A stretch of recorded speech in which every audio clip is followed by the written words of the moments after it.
I am resident of College for YouTube. Joel Sage. That is my buddy Patrick McCray. That is my buddy Alan Gallant. We are here to continue our Star Wars movie review with Star Wars The Empire Strikes Back. The second film. Yes, the second film. You heard that correct. Star Wars franchise. This old final. 1980. 1980. Directed by Irving Kershner. Screenplay by Lee Brackett and Lawrence Kasdan. Yes, yeah. Story by George Lucas. Produced by Gary Kurtz. Mark Hamill is back. Harrison Ford has returned. Carrie Fisher. Billy D. Williams is here, baby.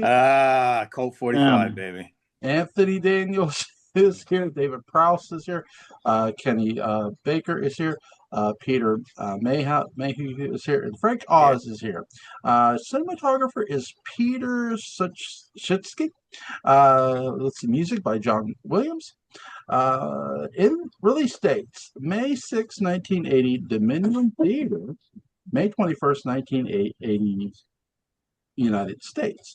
Budget is $30.5 million. Box office, 549 million to 550 million. Lots of money. So, guys, yeah, this came out in 1980, 3 years after the original movie.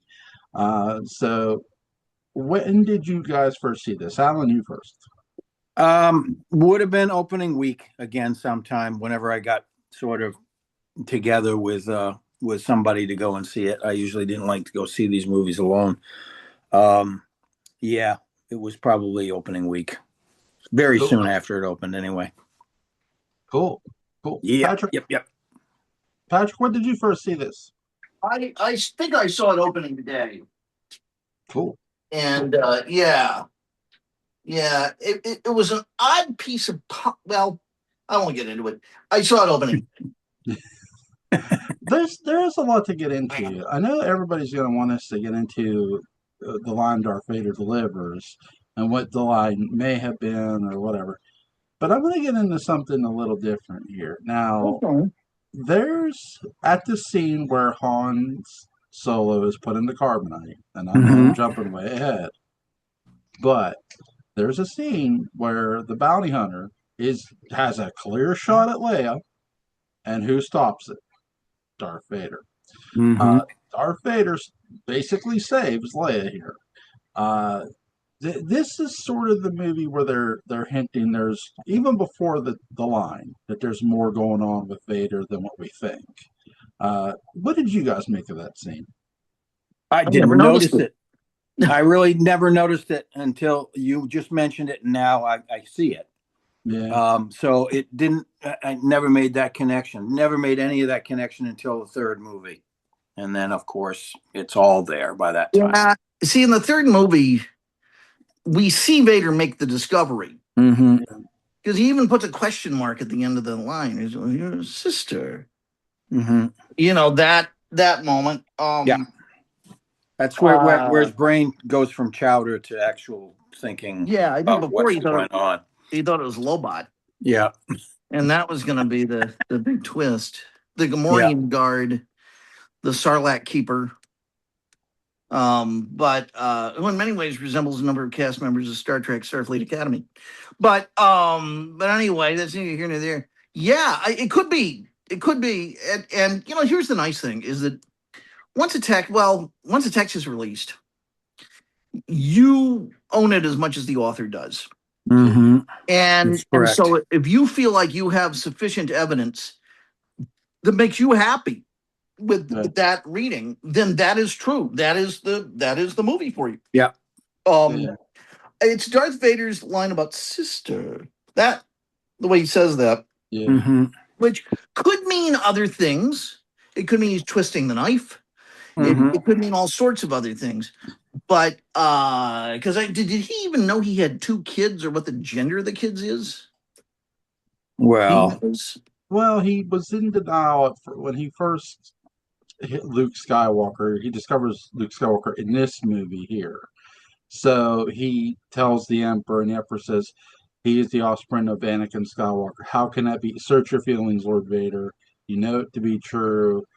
So they don't bring up Leia as a sister in this movie, in a sense. They don't bring that up. You know, Padme's pregnant. Right. I guess she Yeah. has the kids. She has to eventually. But I don't remember what he knew after that. You know, I don't think he was in the waiting room passing out cigars to the other Jedi. No. No. No, they were cut in half. Well, Yeah. Yeah. Well, but yeah, so this movie starts on the snow planet Hoth. What did you guys make of this cool opening? We get a snow planet. It was very nice. And they didn't waste it. They made it a whole adventure out of it on its own.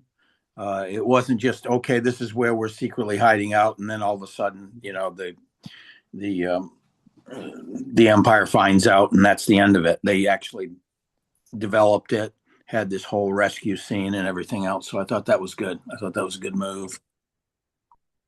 It was fine. Snowspeeder, a hell of a piece of scenic design. If I have to say so, I may prefer it to the X-wing. In a lot of ways, it's a cool looking vehicle. I don't know how practical it is, but it's cool. I don't know if you need that much in an environment where humans can still walk around.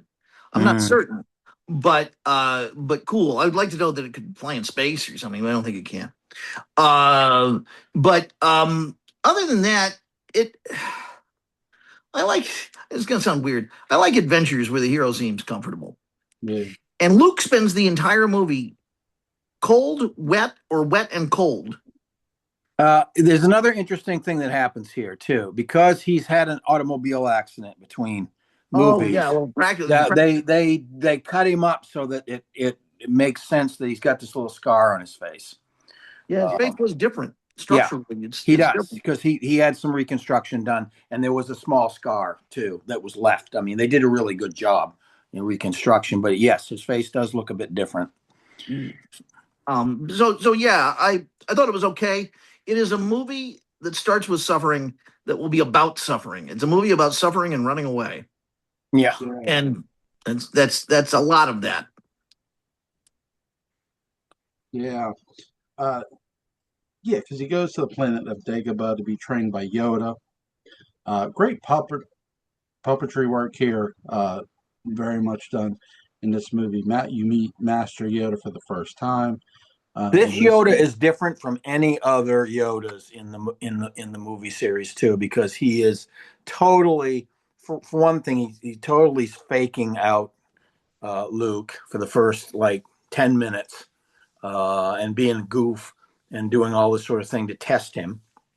And then he just completely is in doubt of him the whole time. He's right to the last advice that he gives him before he takes off in the X-Wing. It's like, you better be really careful because Vader's going to take you and scramble your head. Luke would bring him the paper in the morning, and he would claim Luke had made it up. Yeah. Who's this not? Oh my God. By the way, Princess Leia and Luke kiss in this movie. What did you guys think about it? Oh, well, that's a whole different kink in adult films. But anyway, at least they don't know, and we don't know either. I mean, the first time audiences don't know at this point. And when they find out, of course, it's like, a little bit of that. But we're from the southern part of the galaxy. Yeah. Which is referred to in Star Trek. In the episode, he's got the black on one side and the other. I think he actually says the southern part of the galaxy.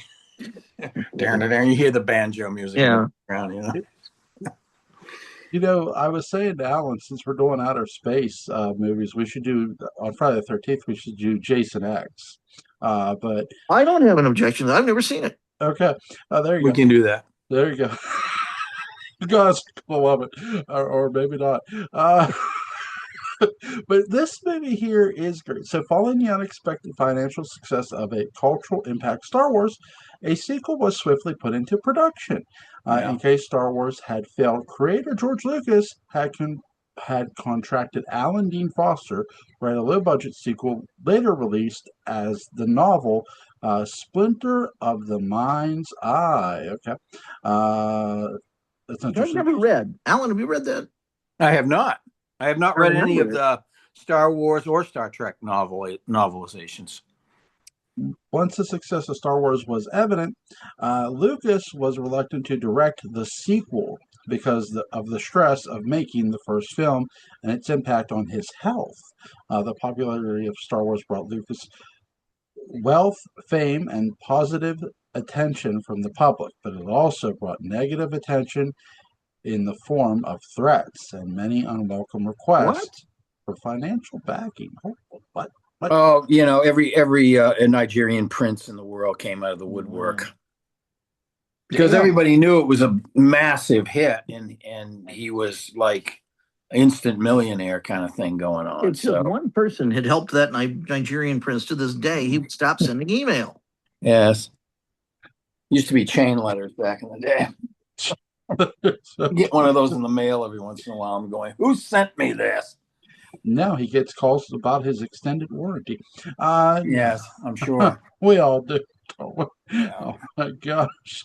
So guys, here's a question for you. George Lucas, as a whole, as the whole franchise, what do you agree with every decision Lucas made for the franchise? No. Okay. Am I going to be the only one defending the prequels? You can defend them, and I don't find them as offensive as a lot of critics have, but I don't think they're not, in spite of the updated tech and some really good actors and so on. I didn't find them as well or as well done or as impactful as the first three movies. Yeah, Joel, I think your fondness, which I'm detecting here, for the prequels may be a function of your age. Yeah, it's possible. Because I have found if someone is below a certain age, which means they saw the movie, when they're in late teens, early 20s, maybe. Yeah, when did Phantom Menace 99. Yeah, I was just I was still 39 years old. I was still in high school. Came out. I was still in high school. Yeah. I don't think I even went to see Phantom Menace in the theaters. I don't remember going to see that. I did. Was that because of the feedback it was getting? Or? I think so. But I watched it later. But I think so. I think I fell prey to that. So I'll hold some of my opinions, but I think you can probably imagine what they are.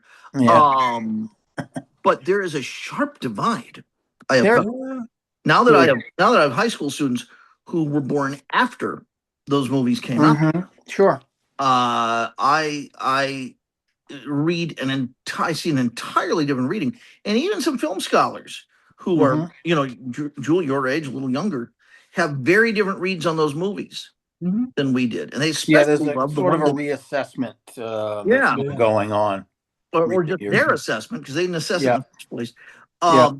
The one they like the most is the one that I think is the biggest mess, which is Revenge of the Sith, which makes no sense whatsoever on so many levels. It's taller than Towering Inferno if you stack them on top of each other.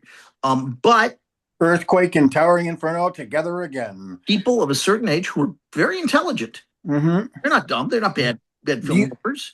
Love it. They may be looking at it completely separate from the first three movies too, and probably are. And I think that ameliorates some of the stuff that I have an objection to in terms of what sense it makes as opposed to the original three. If you look at those six movies, which I really don't count the sequels. I don't even know what the hell they are. But if you look at those, Revenge of the Sith is their Empire Strikes Back because it comes in the middle. For us, Star Wars is really the first three movies. Right. Them, it's the first six. And I assume that when I'm dealing with Generation Alpha, that they'll be speaking fondly of Rise of the Skywalker and Return of the Force and all that stuff. Probably the Littlest Jedi and okay. So guys, Billy D. Williams is here. He does go on to play Harvey Dent as an attorney in the first Batman movie. But I do wish he would have got to play Two-Face. Never did. That's a fantasy. That's a fan fantasy. I've seen AI version, like pictures of him Yeah, playing Two-Face and stuff like that. So yeah. yeah. But how cool is? I mean, I really enjoyed his character in this movie. What did you guys think of Oh, Lando he is Calrissian? tricked out. He is not to be trusted, but he is tricked out. And I mean, he that's wears a damn cape, for God's sakes. that's the only thing I don't like about his this movie is a lot of me almost being given what I want and then having him take it away. To make a good movie of it. You'll have to wait for Take it another one. away, yeah. and Billy D. Williams says you want to be a hero. Yeah. And I mean he is, but it takes a while. He is a hero in spite of himself. He's responsible for Han's torture, and I guess it would have been his torture instead. So right, and carbonite has to get it. Basically trapping him in carbonite because maybe Harrison wasn't going to come back for another film. We pale face, Yeah. So it's that. Like Boba Fett, this is a movie that I think could have had a couple of far cooler moments. Mm-hmm. New character been given more to do. Yeah, Boba Fett's really just a stand-in, a physicalization of a bunch of sort of side discussions that are it's a great costume. It is. I just wish a character had been inside. And right. One of the things I like about the Boba Fett TV series, which I may be alone in liking, but I really like it a lot. One of the things I like about it is that it gives the character a lot to do. Right, and it gives him a story. Yeah. Which he really doesn't have in this movie. He's just like, oh, go and get him. It's that kind of thing. Yeah. I think they do. Again, the biggest issue with this film is the new character that you meet. The side characters in this do not get a lot of development time. No. Okay, they're kind of window dressing. In a lot of ways. Now, some of them are going to get more later, but you should be able to be satisfied at least partially with these characters. And Lando's the only one really that they kind of we're going to take him up to this point, and we're going to say that ultimately he is a good guy. So that was kind of interesting because he is conflicted and he's not exactly morally sure of himself. Or ethically pure or anything else, because he's a survivor. So that's interesting. I do like Vader and Lando Calrissian's interaction, because the deal keeps changing all the time. Yeah, and you can see it in Lando's. It's just like, did you unsatisfied with our deal? No. I understand you can strangle me with your will, So it's like he love it. Hustler's highest rating. But that's Hustler's highest rating. 5, count them, 5 erections. Yeah. Oh my God. Yeah. That's Hustler's highest rating. In place of stars, even though it's Star Wars. I do agree with you guys about the bounty hunter because again, he's introduced in the last movie we just watched. So you do the slight buildup you do get with him, and it's not much. You get him following Lando Calrissian's ship. Okay, I'm fine with that, but that there should have been a little more of the side characters because Billy D. Williams does leave with Princess Leia and Luke when they rescue him on the Millennium Falcon. They do that, but again, it's because he's in a sense he's now joining the rebellion. He's tired of the Empire too. Like after this, he's like, okay, I made a deal with these guys and they didn't really hold up to their bargain. Right. So that's the whole thing. I think he's just sick of being ripped off. Yeah. the swindler got out swindled. Yeah. Basically. By a Jedi, no surprise. By a Sith / Jedi. Former Jedi, no surprise. Former Jedi, Yeah. I do. Everyone's I love you. Yeah, I know. I know. Han Solo. I know. And the thing also, the version that I saw, they've also, I didn't get the original version because, um, you know, the they've replaced um, Palpatine with Here's crystals. McDermott. Originally it was a woman played Yeah. it with all this weird makeup on and stuff, and you see her, and I didn't get that version, unfortunately. But I mean, obviously, um, Palpatine is totally identified with the second person to play him, so it's Yeah. not that big of a tragedy. No, no. Great actor, by the way. Yeah, yeah. Yeah, I mean, my God.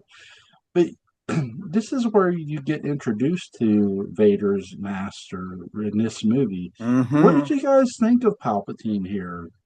The Sith Lord, I guess. He's authoritative. His power is hinted at. Oh, yeah. We really see it later, but his power is hinted at here, and obviously we know how powerful Vader is by this time from his Mhm. actually showing us. So the way that he yes, the way that he sort of bows to Palpatine tells us a lot about that too. Yeah, You know, like you absolutely. can't say Palpatine without saying pal. Pal, Patine, Tomaine, Poutine, pal, Poutine, poutine. It's a Poutine. pal you're going to get poutine with. That's right. You know whose favorite word pal was? You know who's Vince McMahon. Anyway. Pal actually stood for Pro Anal League. That's right. That was Vince's first attempt at the WWE. Oh my God. Oh my God. So what is to me the best thing about this movie, other than the cool opening we get and some good character development, I love the some of this movie is like a Jaws movie because you see Mm-hmm. shark fin, you see the cave, you're inside the sort of like the mouth of an animal. Yes. So we do get some cool scenery, and we get one hell of a lightsaber battle between Vader and Luke. What do you guys think of the Jaws-like effect in this movie?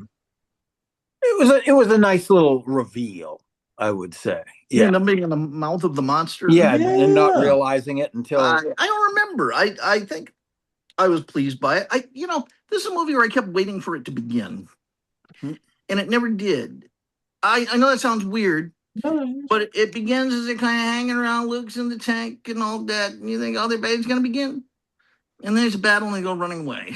You know, and there's a lot of switchback that yeah. happens in this movie, and I think And that kind of interrupts the idea of it he's beginning. gonna get his training, and we're gonna see him in the mortar board and get his certificate. Da-na-na-na-na. And that doesn't happen. He goes running off for that. So it's like, okay. And then, oh, good, they're all gonna fight him. And no, Han's about to get frozen. Oh, he's been frozen now. Well, maybe Chewbacca and Leia are gonna do something. No, let's face No, it. they hightail it out of there. C-3PO's in chunks, Yeah. and who knows what's going on in Lobot. He won't stop listening to, the latest Taylor Swift song he's got going on in that thing. And so, you kind of wait for that. And I know I'm supposed to love this movie. I know it's a heartbreaking work of staggering genius, as an author would say, but I don't. I find it frustrating. I Do you? find it just It, like it it just goes It on is. and I on mean, and, I like some of the scene stuff, but and then it and I stops. like some of the characters, and I wish there were more from them. And some of them, fortunately, we get more from later. But um, I always got the feeling that okay, now that we're doing number two, let's start thinking about how number three is going to connect to it. I got the feeling that was going on. And in playwriting, Yeah. there's this talk about second act trouble. The playwright should find the first act, find the last act, Mm-hmm. find the unnatural act. But Yes. the second act, they always talk about second act trouble. We got second act trouble, bringing in, Professor Stokes going to help out Bert and Neil on second act trouble Mm-hmm. on promises, whatever. And They can only get him off the sauce long yeah, enough to and say his lines. this And it was really weird for me to be surrounded by people who loved it, and that's happened as the story's gone on. It's continued to be a thing, and I feel guilty. I feel Why? guilty and dumb for not loving this movie as much as other people do. No, no, But and I have problems with it. I just the first three movies, I love them for nostalgia reasons. I was there, sure, and but also because in comparison to the prequels, I just do, and if I yeah, throw two in there with one and three. So I just if I had been 10 years older, it would have been different. But I Mhm. was 10, Yeah, you were old enough to and to have that happen yeah. for the first time. Yeah, So think about it. I had waited a third of my life to see this movie. this movie to come Yeah, out, yeah, and that's a long time for a kid. it is. It It is. feels like a third of your life. I mean, Yes. it definitely does. And to wait, to have to wait that long had two effects. One, it kind of made me a little just distanced and bitter towards this one. I was like, Because the anticipation just didn't match. yeah, Yeah. I had spent hundreds of hours playing with Star Wars toys, imagining Star Wars 2, 3, 4, all of Yeah. that. And down to the title, which I Lucas has great titles, and Empire Strikes Back. It felt like a baseball movie, Umpire Strikes Back or something. Well, And it also infers that the bad guys are going to win. Right off sure, the bat. sure, it's like, well, tell me when the Empire's over so I can see the heroes again. Right. And so that was a strong reaction, and it also was responsible though for me liking Return of the Jedi more than I probably would have if I had been older when it came out, because it was such a relief. I was like, oh God, finally I get to see a Star Wars movie again. Right. Where they get together and kick ass. And okay.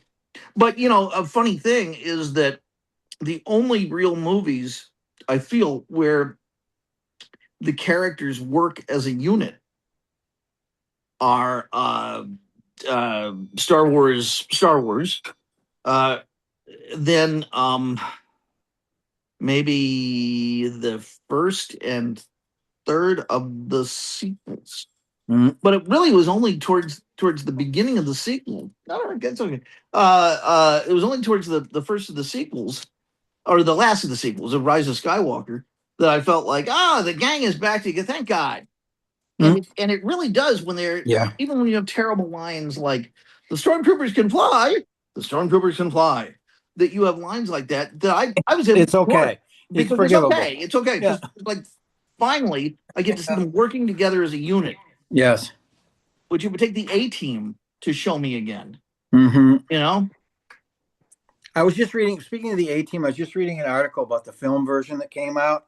Yeah. And how that was supposed to be a franchise, and the studio screwed up the PR. Really? I haven't never watched it. Yeah. It's kind of fun, actually. I mean, it's got a bunch of good actors in it. Yeah. And it's just silly fun. It's nothing, it's like the series in a lot of ways in terms of its spirit. So I was really hoping for a CGI Mr. T. Actually, honestly, even though I know he's been through cancer and a bunch of other things, Mr. T was in relatively good shape. Certainly when they moved, oh, yes. I would have had him back. Why not? Or have him as the father of the current Mr. T or whatever. I would have had him as B.A. Baracus. He's older. Yeah. So we accept that, he had some other role in the army, or he had some role in their escape, or he was their attorney. That'd be very funny as if he was their attorney.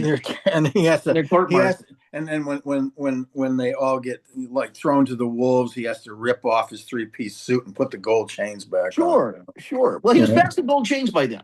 Yeah. Mr. T, when he had cancer, realized that he was living far too, when he found God or something, realized he was far too decadent. Yes. And he got rid of all of that. I really appreciate that. Yeah.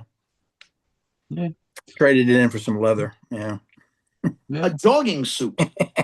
If you watch my favorite show of all time, which is I Pity the Fool, which is a reality show. Yeah. He's always in a jogging suit running up to the family.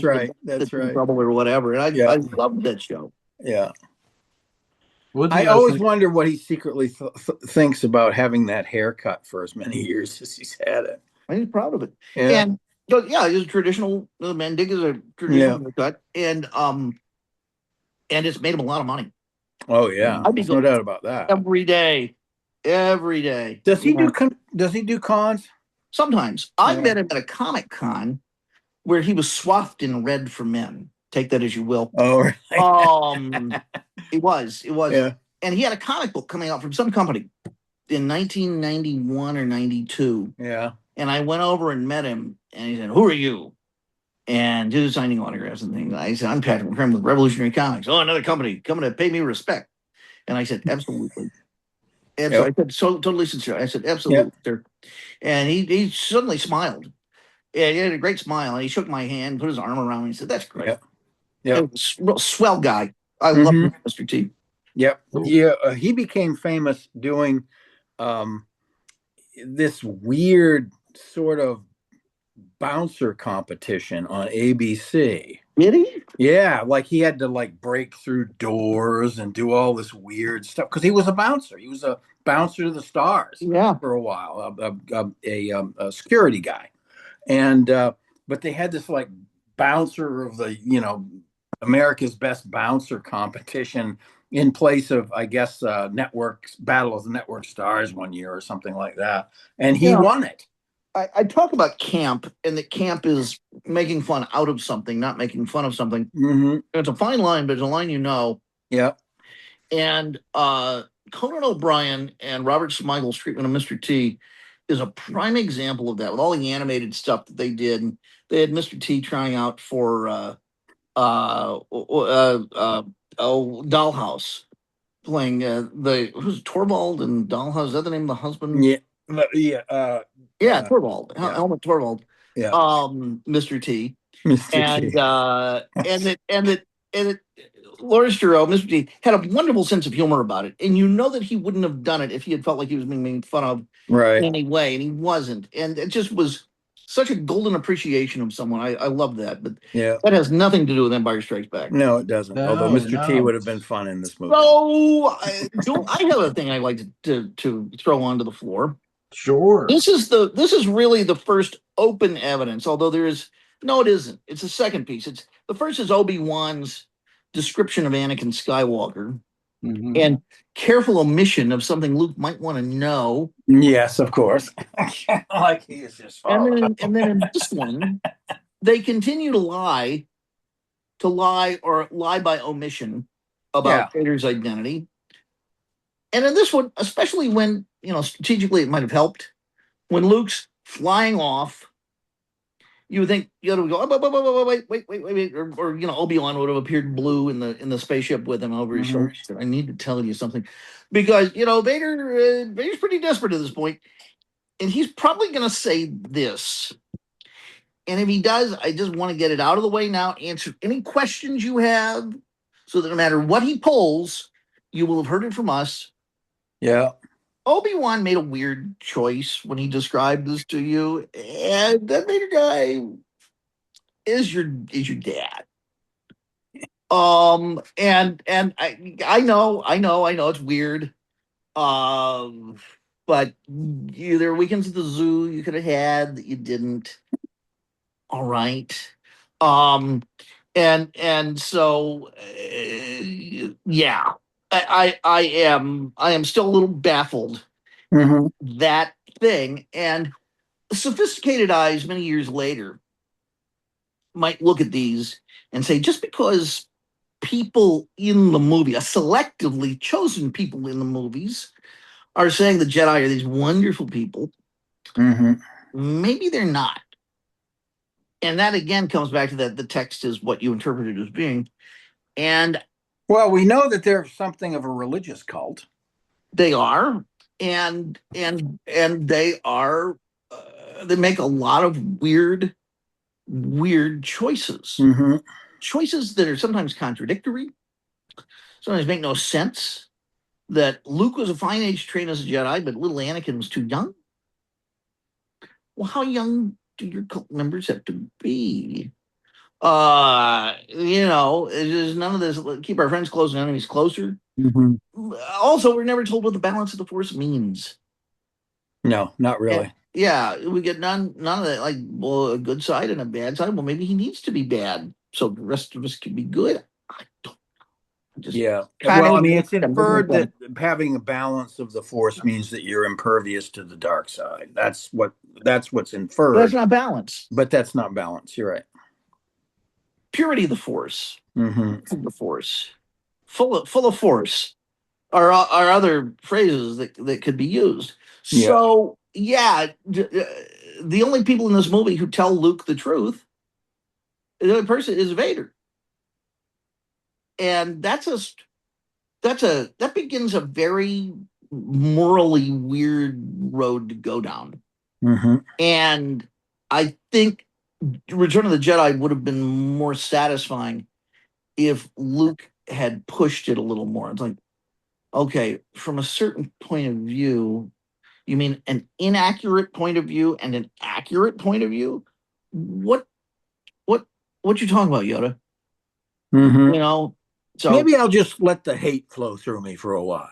Yeah. See how that feels? Yeah. The Sith are getting things done. You guys are all on the run like cowards. Yeah. Now, But, of course, to be fair, that also has to do with the massive amount of technology and battle equipment that the Empire has accumulated. It's true. Now, but think about this. Okay, 20 years ago was when? It was 2006.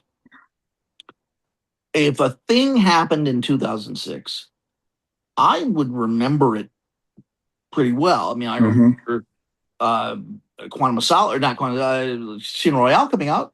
Right. I remember these things. It didn't seem that long ago.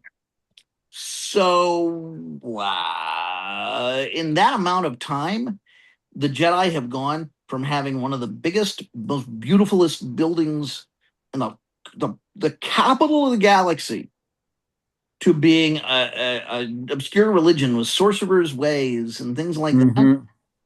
Come on, guys, I don't believe that. But that things don't, even with a lot of propaganda, unless you kill everyone who is of a certain age or older, they're gonna say, but they have the big tech. I mean, that would be like the Freemasons vanishing, right, or something like that. It would have been like the Freemasons vanishing in 1840 when they were like really, really hot. Yes, yes. When presidents were proud of their Masonic background, rather than trying to down. Yeah, really. Which you can find all about at my favorite Washington D.C. Tourist trap, the George Washington Masonic Memorial, which is really wacky. Yes. Yeah. Well, I've been in Masonic halls, and they all have these usually old copies of this huge portrait of Washington with a whole bunch of Masonic symbols around him and everything. Full drag. Yeah. He's got the apron. He's got everything. So I just don't see how the Jedi goes as portrayed in the sequel, in the prequels. There's another thing I have against the prequels. How they go from being this institution to nothing in 20 to nothing to a rumor. Yeah. When you've got guys who were still in the service back then. Yeah. Well, okay. How is the institution destroyed? From within. From within. Yeah, but there would still be, still remember things. A memory of it that was more institutional. Well, people do have a memory of it. In the first movie, they keep saying, "May the Force be with you." Everybody says it pretty much. It's not just Luke. So when they say, "May the Force be with you," the Force. But it's in the frame Jedi, of a rebellion by that point. Okay, but the Jedi have always said the Force is in all of us. Is a part of all of us. Okay, it is, but Luke has never heard of it. Right, Luke's never heard of it. But Luke's been to school, right. and more than that, Han Solo refers to it as a hokey religion. Yeah, a hokey religion. I mean, but they were a force to be reckoned with. They were a military fist. They were half of the Clone Wars. They were a Well, government. Yeah. They were a galactic government. see, here's to me where the prequels do make sense, because what was Order 66? Wipe them all out. Oh, that's Kill fine. them all. But they didn't hypnotize the people into forgetting what the Jedi were. If the Jedi had been portrayed as much more secretive, much more obscure, even in Palpatine's office, or the other guy, Influential but not well known. Maybe No, that would be like Knights Templar kind of thing. But what do they remember the Senate hearing? What does he say about the Jedi? And so you hear this thunderous applause that the Jedi were all traitors. Now there are people who don't buy that, and that's fine. So you have a mix. It would have made more sense if they had gone Jedi. Who are the? I've never heard of these. Oh, those.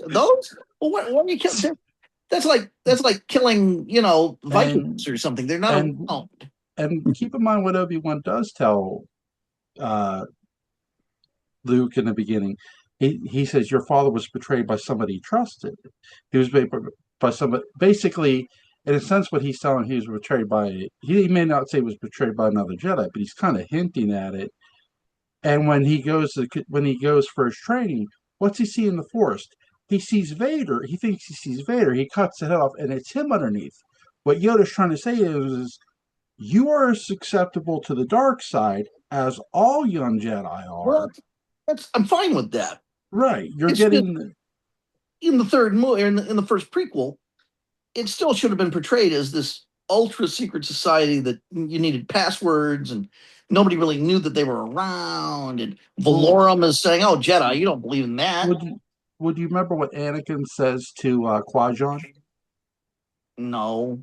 Okay, Anakin, like sand, it's rough or something. When is he talking about riots? No, Anakin says that he goes, I didn't think Jedi could be killed. He goes, yeah, Jedi can be killed. He goes, how do you know? And Qui-Gon says, how do you know I didn't kill a Jedi to get this lightsaber? So Qui-Gon is even saying, hey, don't believe everything you hear. Okay. So there you go. You believe that. Oh my God. Scale 1 to 10, what do you guys give this movie? I give it a 9 for me. Yeah. Because of my 3 years of waiting. Yeah. I'll give it that too, because of the sort of, there's some slapdash stuff done in terms of connective tissue, and some of the characters aren't developed the way I would have liked, as with you, Patrick. So yeah, 9's good. Yeah. Still like it. I'll give this 9.5. It's a really fun movie, from start to finish. Love the snow.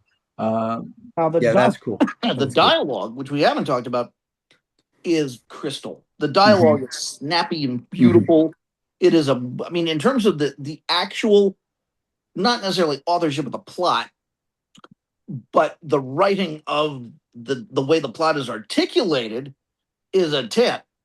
It's a real snappy screenplay. It's just great. And some of the lines, because I did the whole thing last night about Obi-Wan killed your father. Did I talk about that on the show? Oh, yeah. So I think that they made a bad choice with that. But the most memorable line of dialogue, I think, in the movie was, I think, Harrison Ford came up with it, because it was originally supposed to be "I love you too," and I think Harrison Ford just, what have I said this? And like, okay, Harrison, go for it. And it's his best line in the film, and it's stuck. Yeah. Because it perfectly describes their attraction revulsion dance that they do, because she looks at him like, okay, she gets it. Yeah, she gets it, but it's like, that didn't quite fall the way I would have liked it, but lots of the shit you say doesn't. So and I know I'm not supposed to, because it's cheesy, but who cares? I like the callback to it in Return of the Jedi. Yeah, where she says it back to him, and that was nice. I smiled at that. Yeah. That's why I think they were playing the long game with this movie, but may have like left a few things out in being fascinated with playing the long game to the next movie. Yeah, I maybe it was too good of a cliffhanger. You know, if it had been a Back to the Future 2 situation and they'd filmed both of them at the same time and it ended with a trailer to the next one Mm-hmm. where we see the characters in action and we kind of get a reassurance.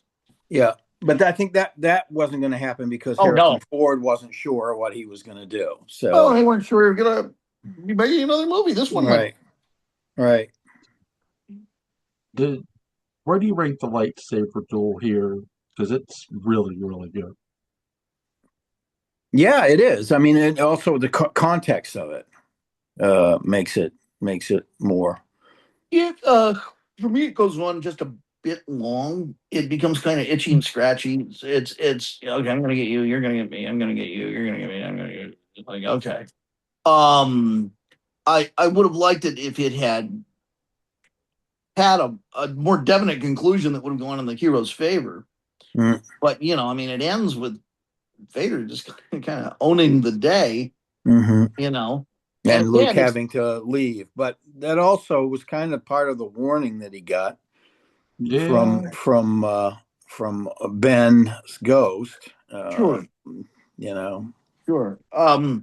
Yeah. You know, both these movies are kind of undone by the Empire not just hanging around for a few more minutes and shooting a ship that may have been questionable. Mm. Because if they just hung around for a few minutes, oh, there's the Millennium Falcon. All right, well, Vader said spend another day in orbit just in case. Because they was in a hurry to get out of there, and you know, Vader left his keys behind or something. That would have been it. Mm-hmm. And then in the first movie, if the officer on board the whatever the ship was that captured the Tantive 4 had seen that little pod go out, and even though it had no life forms, you know, like just to be safe, let's shoot it. It's just vaporize it. No movies. Yeah, but had no movies. Yeah, no droids. No droid, favorite droid characters would be gone. Yeah, they would have gotten the other, protocol droid or whatever, and that would have been it. Oh my god. That guy is the hero of the rebellion. That yeah. Imperial officer who didn't shoot down the pod. Yeah. Is there anything you guys want to add about the movie before we go? One other thing that's definitely tattooing something or prefiguring something, but maybe they didn't know what at the time, was the whole thing where Vader is having the conversation with Palpatine, and he advocates for not killing Luke. Yeah. He advocates for bringing him into the dark side. But I mean, ultimately, he's to please Palpatine. He says, if we can't do that, we'll kill him. He must die. Is it Palpatine who wants him to kill Luke or doesn't? Yeah, he wants him to. I think he initially wants him to waste him, and then he would be a great asset if we could bring him into the dark side, and that's Vader doing that. Oh, that's Sheev. Yeah, that's Palpatine's first name. Yeah, Sheev. I hope it's short for Sheevan. Or just maybe it's a mispronunciation of Shiv. It could be. Now it would have been a funnier movie if he had been Steve. Steve. Oh, Palpatine. Call me Steve. That's right. Really, Steve. Yes, Steve. Senator Steve. Steven, but people call me Steve, so just call me Steve. Steve Palpatine. But I like call me Steve. I don't like names like Smoke, so let's not go there. No, I like Steve. Steve. You can be Bruce. Steve, Chad, perhaps Chad. Perhaps Chad. And let's give Luke a hand with that light. I mean, I'm sorry. Oh my gosh! Give him a bionic hand. Yeah, he does get a bionic hand right away. Yeah. He doesn't have to mess around for a whole movie with no hand. No. Or searching the world for 100 years because the gypsies cursed it. Yeah, the hand of Luke. Yeah. Oh my god, guys! This has been a fun discussion. Are we good for tomorrow for Return of the Jedi? Sure, let's return. To the Jedi. Sure, there you go. Although I'm still gonna say the holiday special is canon. Yeah, It There's is. a lot to talk about with it. We'll do that after Return of the Jedi. Before There's- we do there's the fine. prequels. There's Before we also do a the It'll prequels. give me Life Day in my heart. There's There, also a yes, brief yes. musical interlude version of Star Wars from Saturday Night Live, which has Yeah. Carrie Fisher, Yeah, Oh. yeah. where they I- sing Obi-Wan Kenobi, Obi-Wan Yeah. Kenobi. I mean, I they do the whole remember thing. Bill Murray. Star Wars. Have you Yes, seen that's the Star lounge Wars? singer. Yeah, Yeah. nothing but Star Wars. My favorite SNL was when Charlton Heston hosted and they had Planet of the Apes. Oh, Everybody where was in he's it. asleep before the opening and he wakes up in the future. Yeah, Yeah. yeah, That was yeah. great. That was a wonderful episode. Guys, link to Patrick McCray's Dark Shadows Daybook of Bell's going to be in the description box. Link to Alan Gallant's YouTube channel. Colin's Port After Dark in the description box. And yes, you will get the same Star Wars links for the other channel you got before. I'll get those off of Messenger. Thank you to Alan and Patrick for those. So thank you guys for that. Tomorrow night, Return of the Jedi. You guys have a safe night. Thank you, Joel. Yep, have a good one. Bye. Cuckoo. Bye.